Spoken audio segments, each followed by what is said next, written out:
कल्पना कीजिए कि किसी इंसान को एक बहुत ही छोटी एक घुटन भरी पनडुब्बी में कैद कर दिया जाए। मतलब एक ऐसी पनडुब्बी जिसका कंट्रोल उसके हाथ में है ही नहीं। और हिलने की भी जगह ना हो। बिल्कुल। और सबसे भयानक बात यह है कि वो चाहकर भी वहां से बाहर नहीं निकल सकता। अब ये कोई हॉरर फिल्म का सीन नहीं है, बल्कि एक प्राचीन नजरिए से ये हमारे और आपके जीवन की सबसे पहली सच्चाई है। हाँ, हमारी शुरुआत। सही कहा, ये हमारे जीवन की शुरुआत है। और दिलचस्प बात यह है कि आधुनिक विज्ञान इस शुरुआत को बहुत ही अलग ढंग से देखता है। मतलब हम जब भी जीवन की शुरुआत की बात करते हैं ना, तो हमारे दिमाग में अल्ट्रासाउंड की तस्वीरें आती हैं। हाँ, दिल की धड़कन, कोशिकाओं का विभाजन, ये सब। एकदम सही। विज्ञान हमें बताता है कि एक भौतिक ढांचा कैसे आकार ले रहा है। लेकिन जो पनडुब्बी वाली बात आपने अभी सामने रखी, वो इस खुनी जैविक प्रक्रिया को एक गहरे मनोवैज्ञानिक और कह सकते हैं कि अस्तित्वगत नजरिए से देखने का प्रयास है। और आज के इस गहन विश्लेषण में हम ठीक यही करने वाले हैं। हम जीवन की शुरुआत को किसी मेडिकल जर्नल से नहीं देखने वाले हैं। तो फिर कहां से? हम इसे एक बेहद प्राचीन और मर्मस्पर्शी दार्शनिक ग्रंथ की नजर से देखने वाले हैं। हम बात कर रहे हैं श्रीमद् भागवत महापुराण के 3रे स्कंध और उसके 31वें अध्याय की। बहुत ही गहरा विषय चुना है आपने आज। हाँ, क्योंकि इस अध्याय में भगवान कपिल द्वारा अपनी माता देवहूति को एक उपदेश दिया गया है। और ये उपदेश मुख्य रूप से जीवात्मा की गति, यानी आत्मा की यात्रा, जन्म से पहले के अनुभव और जिसे माया कहते हैं ना, उसके काम करने के तरीके पर केंद्रित है। यहाँ मैं ये बिल्कुल स्पष्ट कर दूं कि हमारा उद्देश्य किसी धार्मिक विचारधारा का प्रचार करना नहीं है। हम सिर्फ इस प्राचीन मनोवैज्ञानिक और दार्शनिक ढांचे को निष्पक्ष रूप से खंगालने वाले हैं। और ये जरूरी भी है ताकि हम समझ सकें कि सदियों पहले मानव मन और जीवन के कष्टों को किस तरह डिकोड किया गया था। बिल्कुल। देखिए, इस चर्चा की अहमियत इसलिए भी बहुत ज्यादा है क्योंकि भागवत पुराण का ये हिस्सा सिर्फ एक पौराणिक कथा नहीं है। ये असल में मानव मनोविज्ञान का एक बेहद क्रूर लेकिन यथार्थवादी आईना है। क्रूर कैसे? क्रूर इसलिए क्योंकि ये इंसान को उसकी असलियत, उसके जन्म की लाचारी और उसकी प्राथमिकताओं के बारे में सोचने पर मजबूर करता है।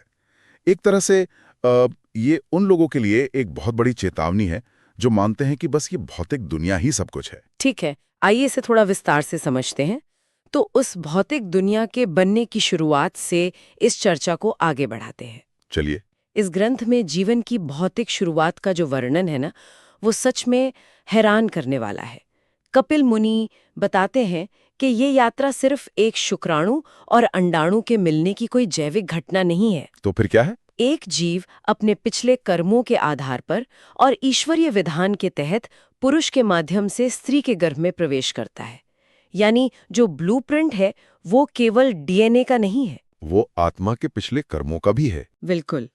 और यहीं से विज्ञान और दर्शन का वो बारीक अंतर शुरू होता है ना? हाँ, एकदम।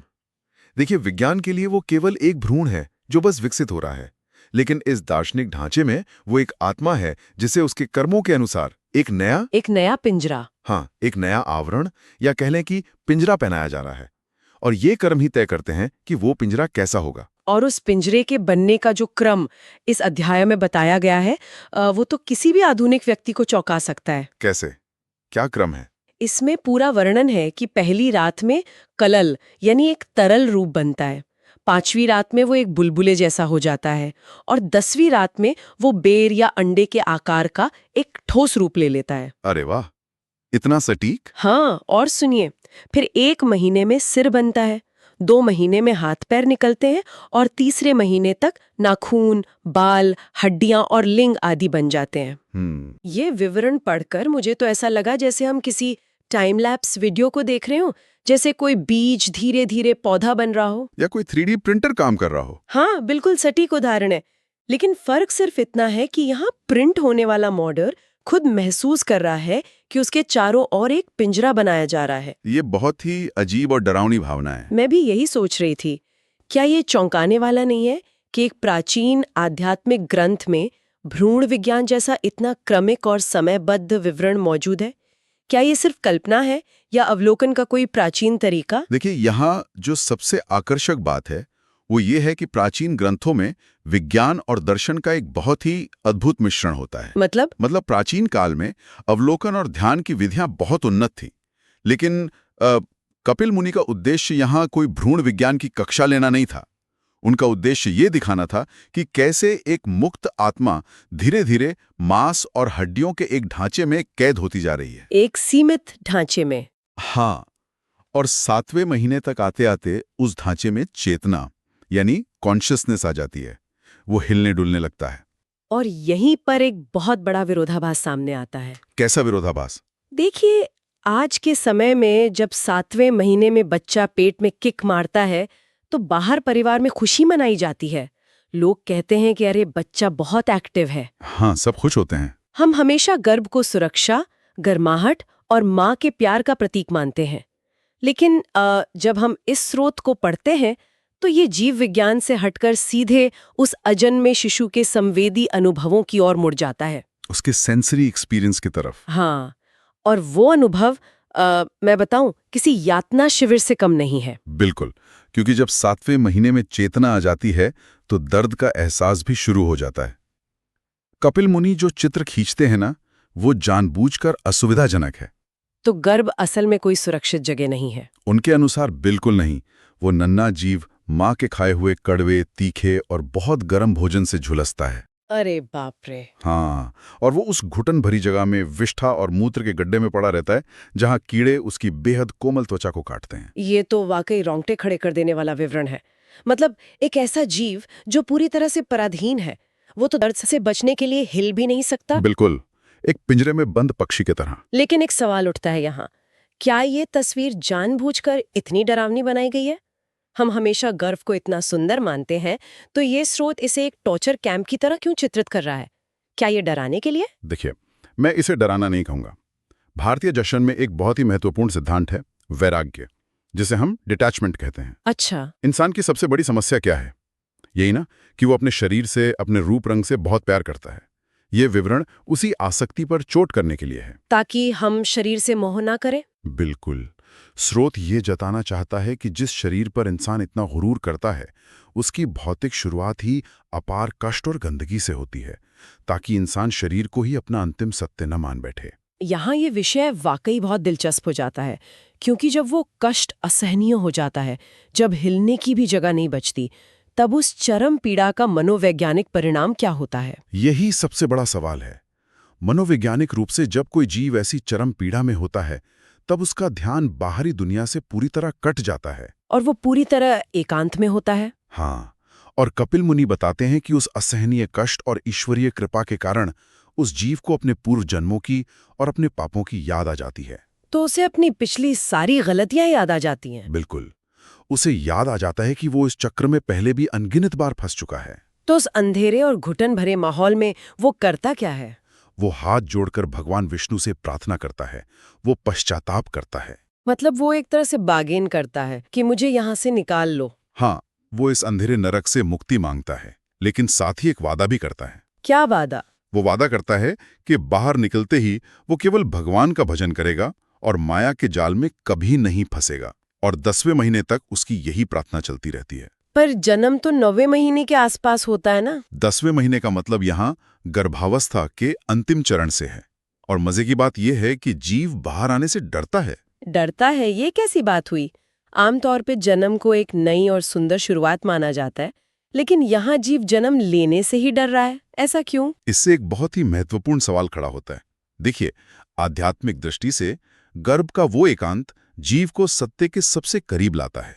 तो वो सत्य जान चुका है। हाँ, उसे समझ आ जाता है कि ये दुनिया एक भ्रम है, एक माया है, लेकिन वो ये भी जानता है कि बाहर की दुनिया के आकर्षण कितने शक्तिशाली हैं। सही उदाहरण है। हाँ, वहाँ उसे अपनी सारी गलतियों का एहसास हो गया हो, वो पूरी तरह से सुधरने का संकल्प ले चुका हो, लेकिन उसे पता हो कि बाहर निकलते ही पुरानी लत की चीजें फिर सामने होंगी। और वो खुद को रोक नहीं पाएगा। बिल्कुल यही डर उस जीव को होता है। और जीव की वो प्रार्थना और बाहर ना आने का डर तब सच साबित होता है जब अंततः जन्म का क्षण आता है। और जन्म की वो प्रक्रिया स्रोत के अनुसार कोई सुखद अनुभव नहीं है। तो जन्म के समय असल में होता क्या है? प्रसूति वायु के तेज वेग से। प्रसूति वायु? हाँ, मतलब जो बायोलॉजिकल फोर्स होता है जो बच्चे को बाहर धकेलता है, उस तेज वेग से जीव सिर के बल अत्यधिक कष्ट झेलते हुए बाहर आता है। और बाहर आते ही सबसे बड़ा आघात क्या होता है? उसकी सुध-बुध और ज्ञान शक्ति तुरंत नष्ट हो जाती है। मतलब वो सब कुछ भूल जाता है? सब कुछ,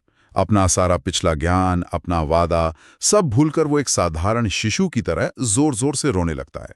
तो इस सब का असल में क्या मतलब है? अगर मैं इसे आज की भाषा में सोचूं, तो ये एक कंप्यूटर के हार्ड रीसेट की तरह है। हार्ड रीसेट, हाँ, कह सकते हैं। मतलब जैसे बूट होते ही सारा सेव किया हुआ महत्वपूर्ण डेटा अचानक डिलीट हो जाता है।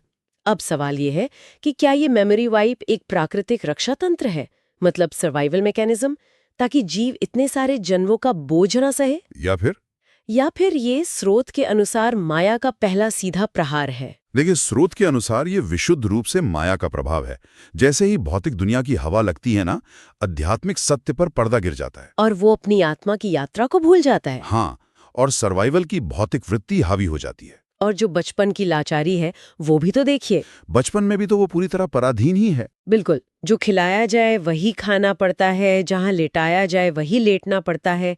खटमल या मच्छर काटते हैं पर वो उन्हें हटा नहीं सकता। वो सिर्फ रोकर अपना दुख जता सकता है। तो चूंकि गर्भ में किया गया वो वादा जीव भूल चुका है, इसका असर उसके बड़े होने पे क्या पड़ता है? यहीं पर स्रोत जीवन के अंतिम पतन की व्याख्या करता है। जैसे जैसे बालक बड़ा होता जाता है, उसका देहाभिमान बढ़ता जाता है। देहाभिमान यानी शरीर से मोह। हाँ, खुद को सिर्फ शरीर मान लेना। जो जीव गर्भ में प्रार्थना कर रहा था मुक्ति के लिए, वही अब वासनाओं और सुख सुविधाओं के पीछे भागने लगता है। तो क्या कपिल मुनि इसमें संगति को लेकर भी कुछ कहते हैं? बिल्कुल, वो चेतावनी देते हैं कि स्त्रियों के मोहजाल और संसारी लोगों की संगति से इंसान की बुद्धि का हरण हो जाता है। मतलब वो पूरी तरह से भ्रम में फंस जाता है। इंसान घर, परिवार और संपत्ति को ही अपना सर्वस्व मान लेता है और इसी भ्रम में वो मृत्यु के द्वार तक पहुंच जाता है। अब यहाँ मैं थोड़ा रुकना चाहूंगी।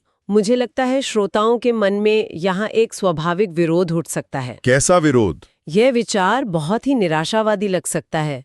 मेरा मतलब है, क्या अपने परिवार से प्यार करना, संपत्ति बनाना या रिश्ते निभाना स्वाभाविक नहीं है? बिल्कुल है। तो फिर स्रोत इसे सीधे बुद्धि के हरण और पतन से क्यों जोड़ रहा है? क्या रिश्ते निभाना गलत है? अगर हम इसे व्यापक संदर्भ से जोड़कर देखें ना, तो स्रोत रिश्तों या सफलता के खिलाफ बिल्कुल नहीं है। तो फिर समस्या कहाँ है? समस्या उस आसक्ति या अटैचमेंट में है जो हमें हमारे मूल उद्देश्य से भटका देती है। मतलब हम उन चीजों को स्थायी मान लेते हैं जो वास्तव में नश्वर हैं। बिल्कुल सही।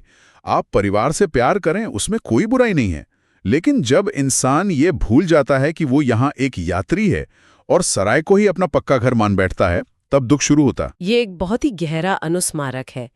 तो अगर हम पूरी चर्चा का सार निकालें, तो भगवान कपिल का ये उपदेश हमें क्या याद दिलाता है? यही कि मानव शरीर सिर्फ भोग विलास के लिए नहीं मिला है, बल्कि उस ईश्वर को पाने के लिए मिला है जिसका वादा जीव गर्भ में करके आया था। हाँ, वैराग्य और भक्ति का मार्ग ही इस चक्र से मुक्ति दिला सकता है। वाकई इस विश्लेषण ने जन्म और जीवन को देखने के हमारे नजरिए को एक बहुत ही अलग सांचे में ढाल दिया है। एक नई चेतना जगा दी है। बिल्कुल। और चर्चा का समापन मैं एक गहरे विचार के साथ करना चाहूंगी, जो स्रोत की भावना को आज के हमारे आधुनिक जीवन से जोड़ता है। हाँ, बताइए। इस पर विचार करें कि प्राचीन ग्रंथों में जिसे माया या भ्रम का जाल कहा गया है, क्या वो आज के दौर में हमारे स्मार्टफोन्स के अनगिनत नोटिफिकेशन से बहुत अलग है? अरे बाप रे, ये तो बहुत सटीक तुलना है ना? सोशल मीडिया की वो झूठी चमक और लगातार जो ये उपभोक्तावाद या कंज्यूमरिज्म है, क्या ये वही माया नहीं है जो हमारी बुद्धि का हरण कर रही है, जो हमें हमारे असली सत्य से दूर ले जा रही है? बिल्कुल। अगर हम अपने जीवन के सबसे दुखद और स्पष्ट क्षणों हैं, यानी गर्भ के उस एकांत में किए गए वादों को याद रख पाते, तो क्या हम आज अपना जीवन बिल्कुल अलग तरीके से नहीं जी रहे होते? निश्चित रूप से हमारे फैसले और प्राथमिकताएं पूरी तरह बदल गई होती। इस बारे में सोचिएगा। आज के इस गहन विश्लेषण में हमारे साथ जुड़ने के लिए धन्यवाद। मिलते हैं अगले विश्लेषण में कुछ नए विचारों के साथ।